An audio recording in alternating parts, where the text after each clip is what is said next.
नमस्कार फ्रेंड्स मु शक्ति आपण देखुंती नरसिंहा क्रिएशंस पेज। तो फ्रेंड्स आज वीडियो रे वर्तमान बड़ मुख्य खबर उपर नजर पकाइबा जहाँकि आपण माने समस्ते जानि रखिबा निहाती दरकार। तेबे कोन रही आज वीडियो रे वर्तमान बड़ मुख्य खबर आपण माने जानिबा पई वीडियो को शेष पर्यंत देखंतु जहाँद्वारा कि आपण माने डिटेल्स इंफॉर्मेशन पाई परिबे। एवं फ्रेंड्स ता पूर्व ए वीडियो गोटे लाइक करंतु जदि पारुछंती आपनकर सांग साथी मानकु वीडियो को शेयर करनतु। जदि फ्रेंड्स आपण माने आमो चैनल ले नुआ ही वीडियो देखुछंती पूर्व केबे भी हमरो चैनल को सब्सक्राइब करनाती तबे निहाती चैनल को सब्सक्राइब करे सहित पाखे आस्तुवा बेल आइकन को बजाय रखतातु। तो फ्रेंड्स नंबर 1 रे रहिछि पुणी सारा राज्यवासी को बेहाल करिवो वर्षा। 24 रे उत्तर पश्चिम बंगोपसागर लघुचाप संभावना। आज 27 तारिख जाए विभिन्न जिले में वर्षा ऑरेंज और येलो वार्निंग। पुणी वर्षा करिवो बेहाल। आगामी 24 तारिख राज्य में वर्षार मात्रा बढ़िबो बोली पूर्वानुमान करिछि आंचलिक पाणीपाग विभाग। आसंता 24 तारिख में उत्तर बंगोपसागर एक लघुचाप सृष्टि हेबो। लघुचाप प्रभाव में आज 27 तारिख जाए राज्य में वर्षा हेबो।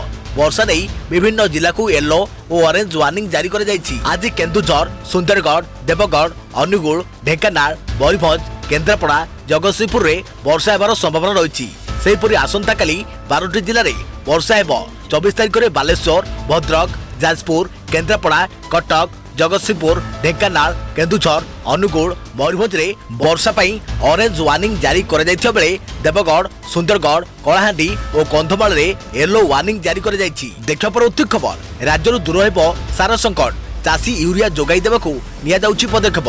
ट्वीट करी सूचना देले जोगाण मंत्री रणेंद्र प्रताप स्वाई। राज्य में रहिबनी यूरिया सारा अभाव एने ट्वीट करी प्रतिक्रिया रखिछंती राज्य जोगाण मंत्री रणेंद्र प्रताप स्वाई। मंत्री कहते राज्य को अधिक यूरिया जोगाई देवा पई पदक्षेप निया जाउछि। ओडिशा रे मार्कफेड 31 जुलाई 2020 सुधा धार्य लक्ष्य 1,50,000 टन यूरिया सार प्राप्त हेबा और एहाको विक्रय केन्द्र रे पहुंचाइबा बदल रे 1,05,662 मेट्रिक टन प्राप्त होइतिला। चलित वर्ष अद्यावधि मार्कफेड पक्षरु 30 जिलार 2081 फैक्स व लैम्प्स को 1,17,550 मेट्रिक टन यूरिया सार राज्य को जोगाई दिया जाए। गत वर्ष अगस्त 31 तारिख सुधा 1,42,537 मेट्रिक टन एवं सेप्टेम्बर 30 तारिख सुधा 1,67,844 मेट्रिक टन यूरिया सार मार्कफेड को दिया जाइथिला। अगस्त मासरे खरीफ चाष निमंते अधिक यूरिया आवश्यकता पड़ुथिबारु अधिक यूरिया सार जोगाई देवा निमंते सरकार तुरंत पदक्षेप नैछंती।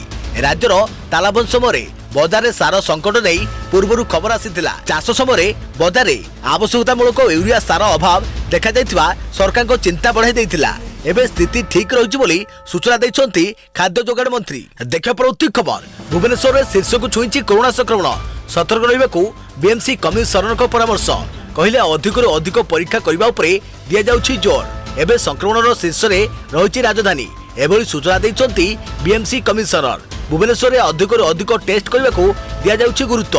वर्तमान दिन को प्राय 3000 रु अधिक टेस्ट कर जाउछि। तेबे शहर रे होतुआ सेरो सर्वे अनुसार राजधानी रे संक्रमण प्रभाव कम रही बोली सूचना देइछंती बीएमसी कमिशनर। भुवनेश्वर महानगर निगम अंचल रे प्राय 4000 शज्या रहिथिबा बेले एबे भी 40% बेड खाली रहिछि।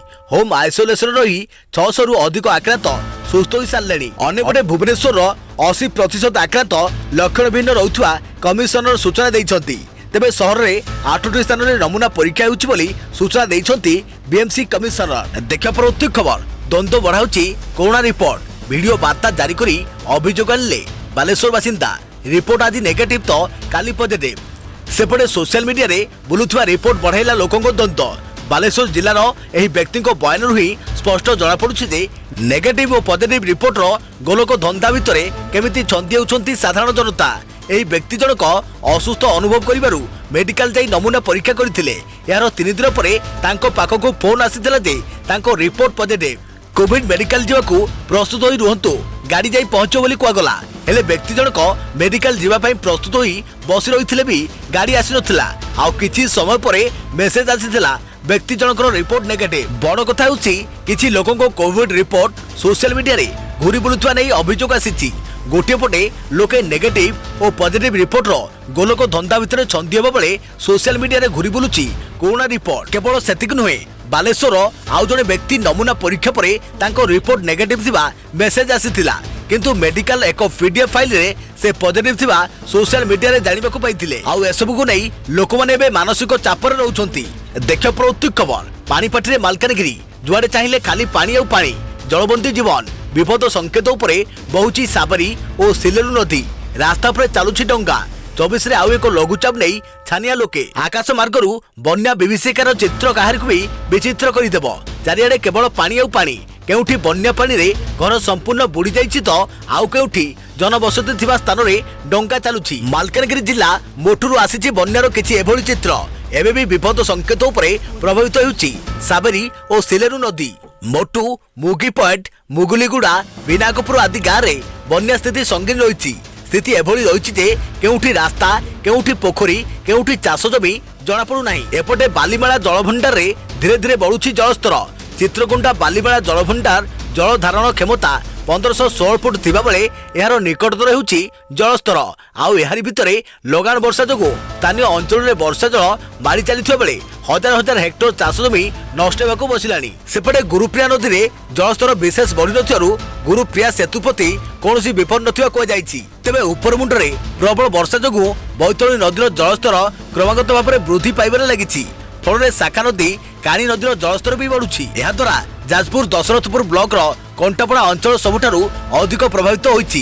कंटापड़ा पोलो ठारू मात्र 5 मिनिट मध्यरे एकाधिक स्थान रे घाई सृष्टि हेबार देखा जाउछि। गत 6 वर्ष मध्यरे एठारे 4 थर घाई सृष्टि होइथिबा बेले चलित वर्ष एहा अधिक समस्या सृष्टि करिछि। ए वर्ष लगान वर्षा जोगु प्राय 40 फुटर एक घाई सृष्टि होइछि। बन्या पानी आसिबा फल रे बाली बस्ता बोझेई ट्रक मध्य पोलो पर ओलटी पड़िछि। देखा परवर्ती खबर राज्य सरकार को विजिलेंस विभाग मागिले लोकायुक्त बड़ बड़ दुर्नीतिर तदंत दायित्व विजिलेंस करुथिबारु निज अधीन रे रखिबाकू देले प्रस्ताव समर्थन जणाइले राजनैतिक नेता पूर्वतन प्रशासक भिन्न मत। बड़ बड़ दुर्नीति अभियोग तदंत करुवा ओडिशा लोकायुक्त निज अधीन रे एक तदंतकारी संस्था रखिबाकू निज वार्षिक रिपोर्ट रे उल्लेख करिसंती। आउ एही क्रम रे विजिलेंस विभाग को सीधासलख निज अधीन को नेबा पई राज्य सरकार मानकू प्रस्ताव देइछंती ओडिशा लोकायुक्त। ओडिशा लोकायुक्तक एभली प्रस्ताव को विभिन्न राजनैतिक दल समर्थन करिथिबा बेले पूर्वतन प्रशासन रखिछंती भिन्न मत। विजिलेंस विभाग को सीधासलख निज अधीन को नेबा पई राज्य सरकार को प्रस्ताव देइछंती लोकायुक्त। वार्षिक रिपोर्ट रे लोकायुक्त लिखिछंती विजिलेंस विभाग लोकायुक्त अधीन को आसिले उभय लोकायुक्त और विजिलेंस विभाग उपरे लोकक विश्वसनीयता बढ़ी जिवो। या सहित 2 जण आईन विशेषज्ञ को नियुक्ति देवा सह लोकायुक्त कार्यालय सुपरिचालना पई 2 एकर जमी जोगाई देवाकू वार्षिक रिपोर्ट रे प्रस्ताव दिया जाइछि। गत वर्ष एप्रिल लोकायुक्त हेबा परठारु चलित वर्ष फेब्रुआरी पर्यंत 713टी मामला विचाराधीन रहिछि। एथिरे गत वर्ष एप्रिल डिसेंबर भितरे 1132टी मामला पंजीकृत होइथिबा बेले 548 मामलार फैसला होई सारिछि। एही समय भितरे लोकायुक्तक फैसला हार 48% रहिछि। ओडिशा लोकायुक्तर निजस्व कौनसी तदंतकारी संस्था नथिबारु लोकायुक्त तदंत पई राज्य सरकार तदंतकारी संस्था उपरे निर्भरशील रहिसंती। तेणु विजिलेंस विभाग को सीधासलख निज अधीन को नेबा पई राज्य सरकार को प्रस्ताव देइछंती लोकायुक्त।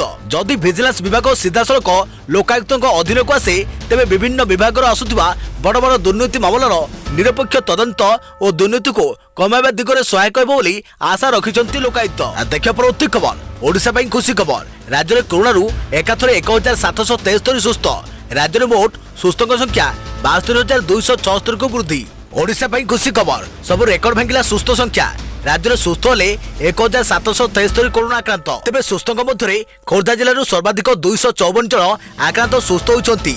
गंजामरू 216 जन कटकरू 147 जन संबलपुर 125 जन कंधमालू 92 जन जाजपुर 87 जन मयूरभंज 80 जन रायगढ़ 77 जन पुरी 74 जन मालकानगिरी 72 जन कोरापुट 69 जन सुंदरगढ़ 68 जन बालेश्वर 58 जन और नयगढ़ 51 जन आक्रांत सुस्थ होइछंती। सेपरी कोलाहांडी केन्दुझर जिलूर 38 जन लेखाएं बरगढ़ 32 जन गजपति 30 जन बलांगीर 26 जन भद्रक 25 जन नवरंगपुर 23 जन केन्द्रापड़ा 22 जन ढेंकानाल 20 जन झारसुगुड़ा 19 जन जगतसिंहपुर 15 जन और अनुगुल 7 जन आक्रांत सुस्थ होइछंती। तेबे नुआ सुस्थ को मिसाई राज्य में एजाए मोट 52,276 जन सुस्थ होई सारलेनी बोली ट्वीट करी सूचना देइछंती स्वास्थ्य विभाग। देखिया परवर्ती खबर शिक्षा संपर्क अभियान को ओष्टर विरोध कोरोना महामारी परिप्रेक्षी में ओडिशा सरकार को शिक्षा संपर्क अभियान को ओडिशा माध्यमिक शिक्षक संघ विरोध करिछि। घर घर बुली पिला को पाठ पढ़ाइबा पई सरकार निकट रे एक कार्यक्रम घोषणा करथिले। एहा द्वारा शिक्षक मानकु कोणा हेबार आशंका रहिछि बोली संघ पक्षरु कुआ जाइछि। ओस्टर सभापति प्रकाश महाती कहिसंति जे अतीत रे ओडिशार शिक्षक माने सरकार को सब प्रकार अण शिक्षादान कार्यक्रम रे सहयोग करबा सह एवं दायित्वर सह सब कार्य संपादन करि आछंती। तेबे राज्य रे कोविड आक्रांतक संख्या वृद्धि पाउथ बेले शिक्षक मानक घर को जाई पाठ पढ़ाइबा केते दूर ग्रहण योग्य ता सरकार चिंता करबा आवश्यक। ऑनलाइन सुविधा सुजोग नथिबा दर्शाई शिक्षक माने घर को जाई शिक्षादान करिवे बोली सरकार निष्पत्ति नैथिले और चलित सप्ताह रे यह आरंभ हेबा कथा। राज्यर 60 लाख छात्र छात्री को ऑफलाइन किबा ऑनलाइन शिक्षादान पई सरकार चिंता करबा सहित एथिबे क्लस्टर मध्ये तयारी होछि। शिक्षक माने सप्ताह रे 2 दिन निर्धारित स्थान को जाई पिला और सेमानक अभिभावक मानक सह पाठ संपर्क रे आलोचना करिया पई कुआ जाइछि। एथि सहित छात्र छात्री को होमवर्क देबा सह संदेह दूर करिया पई मध्ये शिक्षक मानक कुआ जाइछि। देखियो परवर्ती खबर बे लगाम तैल दर सप्ताह मध्य बढ़िलानी 6 थर। देश में दिनकू दिन अणा देउछि तैल दर। गत सप्ताह मध्य 6 थर पेट्रोल दर वृद्धि परिवर्तन होइछि। शनिवार एही दर लिटर पिछा 16 पैसा वृद्धि घटी 81 टंका 35 रे पहुंची, जाकु नै चिंतारे खाउटी। लगातार तृतीय दिन धरी तैल दर वृद्धि रे परिवर्तन होइथिबा बेले साधारण काउंटिंग उपरे यार सीधा प्रभाव पड़िथिबा देखिबाकू मिलिछि। दिल्ली रे पेट्रोल दर 81 टंका 35 रहुथिबा बेले मुंबई रे यार दर लिटर पिछा 88 टंका 2 पैसा रहिछि। तेबे पूर्व भली डीजेल मूल्य अपरिवर्तित रहिछि। लगातार भावे गत 23 दिन एवं डीजेल मूल्य स्थिर रही। निकट में दिल्ली सरकार डीजेल उपरू 13 टंका 25 भाट ह्रास करने नहीं घोषणा करने पर लिटर पिछा 8 टंका 36 मूल्य ह्रास हो 73 टंका 56 स्थिर रही। देखिए परवर्ती खबर ग्राहकों एसबीआई आरंभ कला नुआ सुविधा। एवं बिना कार्ड रे एटीएम रु टंका बाहर करि परिबे। भारतीय स्टेट बैंक निजर बैंकिंग सिस्टम रे एक बहुत बड़ परिवर्तन करिछि, जेउथरे एही बैंक सह जड़ित ग्राहकों को बड़ सुविधा मिलिबाकू जाउछि। स्टेट बैंक ऑफ इंडिया एबे निजर ग्राहकों पई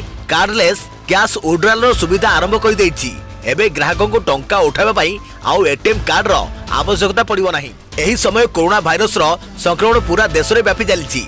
ए भितरे लोके सोशल डिस्टेंसिंग रो नियमर पालन मध्य करूछंती एवं बाहर जिनिस को स्पर्श करने को लोके भय करुछंती। कोरोना संकट रे लोकों को सबुठु बेसी समस्या एटीएम रे निजर कार्ड स्वाइप करने को नहीं होता है। आउ एथिरे लोकों को मन रे संक्रमण व्यापिबार डर रही है। बर्तमान जेतेबेले एसबीआई कार्डलेस कैश रो सुविधा देउछि, एथिरे आपण बिना डेबिट बा क्रेडिट कार्ड रे एटीएम रो टंका बाहर करि परिबे। तबे एथिबे प्रथमे आपण को एसबीआई येनो ऐप ओपन करने को पड़िबो। या परे आपण को येनो कैश ऑप्शन रे क्लिक करने को पड़िबो। या परे डिस्प्ले रे शो करुथुवा एटीएम रो ऑप्शन उपरे क्लिक करने को हेबो। एबे आपण को बैंक रे रजिस्टर नंबर रे येनो कैश ट्रांजैक्शन नंबर पठा दिबो। या साहाय्य रे ओ निजर एटीएम पिन साहाय्य रे कैश नै परिबे। या परे आपण एटीएम जाई येनो कैश को सिलेक्ट करने को हेबो। एही प्रक्रिया रे आपण मोबाइल माध्यम रे बिना कार्ड माध्यम रे एटीएम रु टंका बाहर करि परिबे। आपण को कहि रखुछु कि एही सुविधा रे आपण गोटे थर रे अति कम रे 500 टंका नै 10,000 टंका जाय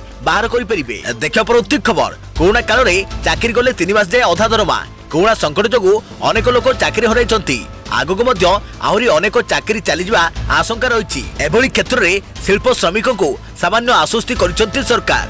कर्मचारी राज्य बीमा निगम ईएसआईसी अधीन रे पंजीकृत कर्मचारी एक बड़ निष्पत्ति अनुसार 2020 मार्च 24 रु डिसेंबर 31 मध्य चाकरी हराइले उक्त शिल्प श्रमिक को बेकारी भत्ता बाबद 3 मास पर्यंत अधा दरमा मिलिबो। एही निष्पत्ति द्वारा 30 रु 35 लाख हिताधिकारी उपकृत हेबे। एही टंका सीधा सड़क सेमानक बैंक खाता रे जमा हेबो। गुरुवार होतिबा ईएसआईसी बोर्ड बैठक रे एही निष्पत्ति निया जायछि। जीविका हराइथिबा शिल्प श्रमिक माने सर्वाधिक 90 दिन पई एही भत्तार फायदा उठाई परिबे। 3 मास पई सेमाने दरमार 50% दाबी करि परिबे, जाकी पूर्वरु एही सीमा 25% थिला। आउ एक नियम रे मध्य परिवर्तन कर जायछि। पूर्वरु चाकरी हराइबार 90 दिन पर जाई एही सुविधार लाभ उठाइबार व्यवस्था थिला। वर्तमान पई एहाको 30 दिन को कसाई दिया जायछि। श्रम एवं नियुक्त मंत्री संतोष गंगवार एही सूचना दैछंती। कर्मचारी को फायदा देबा पई अटल बीमित योजना जार संचालन ईएसआईसी तरफ 2021 जून 30 जाए बढ़ाई दि जाइछि। एही कल्याण योजना अधीन रे बेकारी भत्ता मिलता है। उपरोक्त निष्पत्तिर फायदा केवल से मिलिबो जे माने ईएसआई स्कीम रे अति कम रे गत 2 वर्ष जड़ित थिबे, अर्थात उक्त कर्मचारी यार लाभ पाइबे जे माने 1 एप्रिल 2018 रु 31 मार्च 2020 पर्यंत एही स्कीम रे रहिथिबे। 1 अक्टोबर 2019 रु 31 मार्च 2020 मध्य अन्यून 68 दिन कार्य करिथिबे। ईएसआईसी बोर्ड सदस्य तथा भारतीय मजदूर संघर राष्ट्रीय कार्यनिर्वाही सदस्य भी राधाकृष्ण कहते एही निष्पत्ति द्वारा 30 रु 35 लाख शिल्प श्रमिक उपकृत हेबे। कोरोना लॉकडाउन जोगु जीविका हराइथवा व्यक्ति विशेष को यह अधिकांश रे आश्वस्ति प्रदान करिबो। देखियो प्रति खबर गाड़ी चालक सावधान, एणिकी डॉक्यूमेंट नथिले आपण करि परिबेनी आपण को गाड़ी रो इंश्योरेंस। सावधान गाड़ी चालक। देश में गाड़ी चालकों को नहीं पुणी आसिला एक नुआ नियम। नूतन मोटरयान संशोधन आईन रे दिनकू दिन केंद्र सरकार कठोर नियम प्रणयन करुवा बेले एबे आउ एक नियम एथिरे जोड़ी हो जाय। जदि आपनक पाखरे 2 किंबा 4 चकिया गाड़ी रही तेबे जानि नियंतु एही नुआ नियम विषय। बीमा नियामक संस्था बा insurance regulatory and development authority एक नूतन नियम जारी करिछि। एही नुआ नियम अनुसार कोनोसी गाड़ीर प्रदूषण सर्टिफिकेट नथिले एबे संपृक्त गाड़ी चालक बीमा बा इंश्योरेंस करि परिबे नाही। एने विभाग एक सर्कुलर जारी करिछि। यह एपरि एक सर्टिफिकेट जहाँ गाड़ीर प्रदूषण मानदंड उपरे निर्णायक होइथाय। देशर समस्त प्रकार गाड़ीर प्रदूषण उपरे एही सर्टिफिकेट मानदंड स्तर निर्धारण करिथाय। एही सर्टिफिकेट द्वारा आपण जानि परिबे जे आपण को गाड़ीरू निर्गत हेउथुवा धुआं परिवेश पई हानिकारक कि नुहे। तेबे प्रथमे दिल्ली एनसीआर रे लागू हेबो एही नियम। पूर्वरु सुप्रीम कोर्ट देइथिबा एही निर्देश को एबे समस्त बीमा कंपनी गुडिक पालन करबाकू जाउछंती। एथिबे समस्त बीमा कंपनीर सीओ एवं सीएमडी मानको चिठी करिछि विभाग। दिल्ली रे दिनकू दिन प्रदूषण मात्रा वृद्धि पाउथुवा रे पीयूसी एही नियम आरंभ करिछि। तेबे एही नियम खिलाफकारी को 10,000 टंकार जरिमाना आदाय पई निर्देश मध्य रहिछि। प्रथम पर्यायर एही नियम को दिल्ली और एनसीआर रे लागू हेबाकू थिबा बेले परवर्ती समय याकू सारा भारत में लागू कराजिबो। पीयूसी प्रमाणपत्र समस्त गाड़ी पई बाध्यतामूलक अटे। देखियो प्रवृत्ति खबर सुशांत को पड़ोसी देले चांचल्यकर बयान। 13 जून राति बंद थिला रूम रो लाइट। पूर्व केबे एभली होई नथिला। अभिनेता सुशांत सिंह राजपूत मृत्यु मामला रे सीबीआई जोरदार भाव में तदंत जारी रखिछि। एही मामला रे एबे सुशांत को बांद्रा स्थित बिल्डिंग रो पड़ोसी घरे रहउथवा जणे महिला करिसेंती बड़ खुलासा। तांकर बयान परे एबे सुशांत को मृत्युर रहस्य आउरी गनेछि। सुशांत को बिल्डिंग रे रहउथवा जणे महिला कहिसेंती 13 जून राति सुशांत को रूम रो लाइट बंद थिला, केवल किचन रो लाइट जळुथिला। पूर्वरु केबे भी एमिति होई नथिला। सबुळे सकाळ 4टा पर्यंत सुशांत को रूम रो लाइट जळुथिला, किंतु सेदिन राति प्राय 10:30 समय रे लाइट बंद हो जाइथिला। 13 जून राति सुशांत को घरे कोनसी पार्टी होई नथिला। महिला जनक से राति रे किछि खराब घटना घटिथिवार आशंका मध्य करिसंती। एबे पड़ोसी महिला को बयान रे सुशांत सिंह राजपूत मामला रे बड़ खुलासा होईछि। महिला को बयान रे एबे सीबीआई टीम जांच करिबो। महिला को बयान परे सुशांत को रूम रो रहस्य आहुरी घनेछि। अन्यपटे सुशांत को केस रे सीबीआई निजर जांच बढ़ाई दैछि। सुशांत को बांद्रा स्थित फ्लैट रे सीबीआई टीम उपस्थित थिले। प्राय 12 जन फोरेंसिक एक्सपर्ट 6 रु 8 जन सीबीआई ऑफिसर सुशांत को मृत्यु दिन सीन रिक्रिएट करबा पई मध्ये पहुंची थिले। एही पूरा प्रक्रिया रो वीडियो मध्ये तयारी करे जाउछि। सीन रिक्रिएशन पई डमीरो व्यवहार करे जिवो। सीबीआई और फोरेंसिक टीम सहित सुशांत को कुक नीरज और सांग सिद्धांत पिठानी मध्ये उपस्थित अछंती। दुहे सीबीआई को कहिबे जे सेदिन कोन और किपरि होइतिला। देखियो प्रवृत्ति खबर राजधानी रु बस चोरी कटकरु धरा पड़िला। राजधानी रु बस चोरी कटक रे काबू। एभली घटना घटी कटक ओम्पी छकरे। आर्यन नामक बस ड्राइवर और हेल्पर गाड़ी छाड़ी खाइबाकू जाइथिबा बेले जने दुर्बृत्त बस नहीं भुवनेश्वर पार हो जाइथिला। संगे संगे पुलिस को खबर मिलिबा परे भुवनेश्वर पीसीआर वैन पीछा करिबा परे कटक ट्रैफिक और पुलिस साहाय्य रे बस को अटकाइबा पई चेष्टा आरंभ होइथिला। ओम्पी निकट रे बस चलाथुवा दुर्बृत्त भारसाम्य हराई एक ट्रक पछपटे पिटी देइथिला। गाड़ी चलाथुवा व्यक्ति को काबू करिछि पुलिस। तो फ्रेंड्स आज खबर को ये रखा पुणी देखा आगामी किसी गोटे लेटेस्ट अपडेट न्यूज सहित से पर्यंत थैंक यू टेक केयर जय जगन्नाथ जय भारत।